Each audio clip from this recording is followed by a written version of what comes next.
अस्सलाम वालेकुम, welcome to Asha recipes. आज मैं आपके लिए ईद स्पेशल में बहुत ही मज़ेदार और झटपट बन जाने वाली पास्ता सेवइयों की रेसिपी लेके आई हूँ। आए देखते हैं इसे हमने कैसे तैयार की है।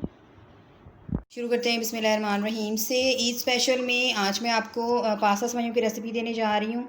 चाहे ईद बड़ी हो या छोटी हो, दोनों में हम सेवइयाँ लाजमी बनाते हैं। तो इसके लिए मैंने 1 कप पास्ता सेवइयाँ ली हैं। हाफ़ कप मैंने चीनी का लिया है, आप चाहें तो आइसिंग शुगर भी यूज़ कर सकते हैं। और 1 कप मैंने फुल फैट मिल्क लिया है, जिसमें मलाइयाँ जो हैं वो ठीक ठाक डाली हैं मैंने। पानी का भी मैंने 1 कप लिया है। इन सेवइयों को हम फिर थोड़ा सा पानी में गलाएंगे, क्योंकि ये एकदम अगर इसको दूध में डालेंगे डायरेक्ट तो ये जो थोड़ी सी हैं यानी कि सख्त हो जाती हैं, उस तरह से रिज़ल्ट नहीं आ पाता। तो पहले इसको थोड़ा सा पानी में हम गलाएंगे, उसके बाद दूध शामिल करेंगे। देसी घी लिया मैंने 4 से 5 चम्मच।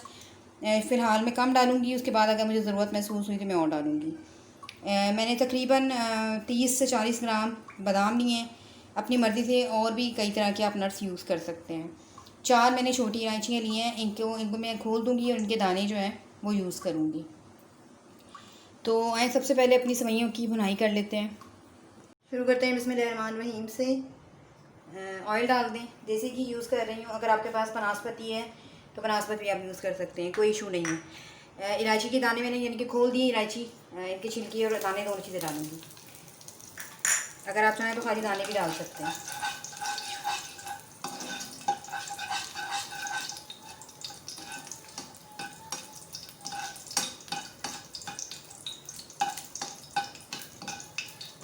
इलायची फूल गई है, साथ ही इसमें जो हमने 1 कप पास्ता सेवइयाँ लिए ये डाल दें।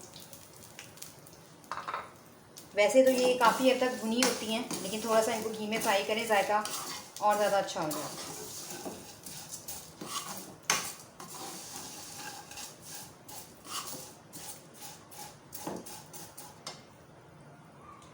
सेवइयाँ हमारी भुन गई हैं और ज़्यादा थोड़ी सी ब्राउन ब्राउन हो गई हैं। अच्छा, इस टाइम पे मैं इसमें फिर एकदम चीनी जो दूध कुछ भी ऐड नहीं करूँगी, मैं सिर्फ पानी डालूँगी। ये छोटी छोटी टिप्स होती हैं जो हमारी रेसिपी को और ज़्यादा अच्छा कर देती हैं।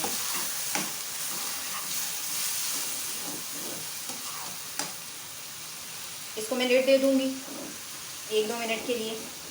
इसी पानी के अंदर जो है ये सेवइयाँ फूल जाएंगी। पानी जो है बिल्कुल ड्राई हो जाएगा। इससे ये होगा कि सेवइयाँ जो है हमारी बिल्कुल सॉफ्ट सॉफ्ट बनेगी और वो जो अकड़ जाती हैं उस तरह नहीं होंगी। तो इसको थोड़ा सा फूलने दें, उसके बाद हम बाकी चीज़ें ऐड करते हैं। 2 मिनट के बाद सेवइयाँ देख लेते हैं। आप देख सकते हैं कितनी फूल गई हैं। अगर मैं डायरेक्ट दूध डालूँगी तो ये इस तरह से इसका रिज़ल्ट नहीं आएगा। अब पानी इसका जो है वो ड्राई हो गया। अब इस टाइम पे आप इसमें चीनी डाल दें। चीनी अपनी मर्ज़ी से कम ज़्यादा कर सकते हैं। जो मैंने घी रखा था मैं वो भी डाल रही हूँ। और फुल फैट हमारा दूध है, मिल्क, ये भी डाल दूँ।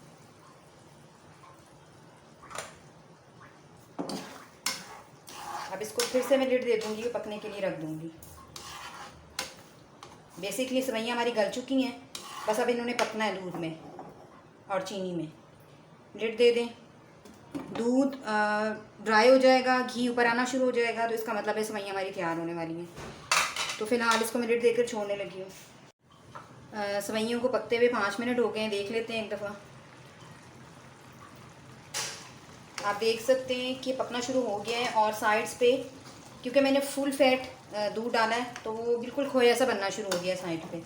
अगर आपके पास दूध बहुत ज़्यादा थिक नहीं है तो आप अलग से खोया भी डाल सकते हैं, लेकिन ये जिस तरह से हमने दूध ऐड किया है मलाइयों वाला, इससे बहुत ही मज़ेदार सा टेक्सचर बन गया है सेवियों का। तो अभी इसको थोड़ा सा इसका अच्छी तरह से पानी ड्राई होने दें, क्योंकि मैं ये फुल दूध वाली सेवियाँ उस तरह से नहीं बना रही हूँ, पतली नहीं बना रही हूँ, ये थिक बनेंगी और खिली खिली बनेंगी। तो अच्छी तरह से ड्राई होने देते हैं दूध को, उसके बाद देखते हैं। चीनी वगैरह बिल्कुल परफेक्ट है। 5-6 मिनट लगेंगे इसको और ज़्यादा पकने में, उसके बाद देखते हैं। 5 मिनट और गुजर गए हैं, अब देख लेते हैं। दूध बिल्कुल ड्राई हो गया है और सेवइयाँ जो है हमारी तकरीबन पक गई हैं। अब मैं बस इसको दम पे रखूँगी और 5 मिनट 6-7 मिनट में इसको दम आ जाएगा अच्छी तरह से। आप देख सकते हैं ऐसे खिली खिली बनेगी, तैयार होके भी बिल्कुल जैसे चावलों को दम आता है बिल्कुल वैसे आएगा इनको। अच्छा, अब इस टाइम पे बादाम ऐड कर दें या और आप जो भी नट्स डालना चाहते हैं डालिए।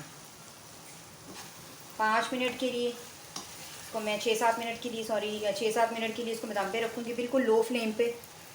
तो उसको जैसे दम आता है आपको दिखाती हूँ।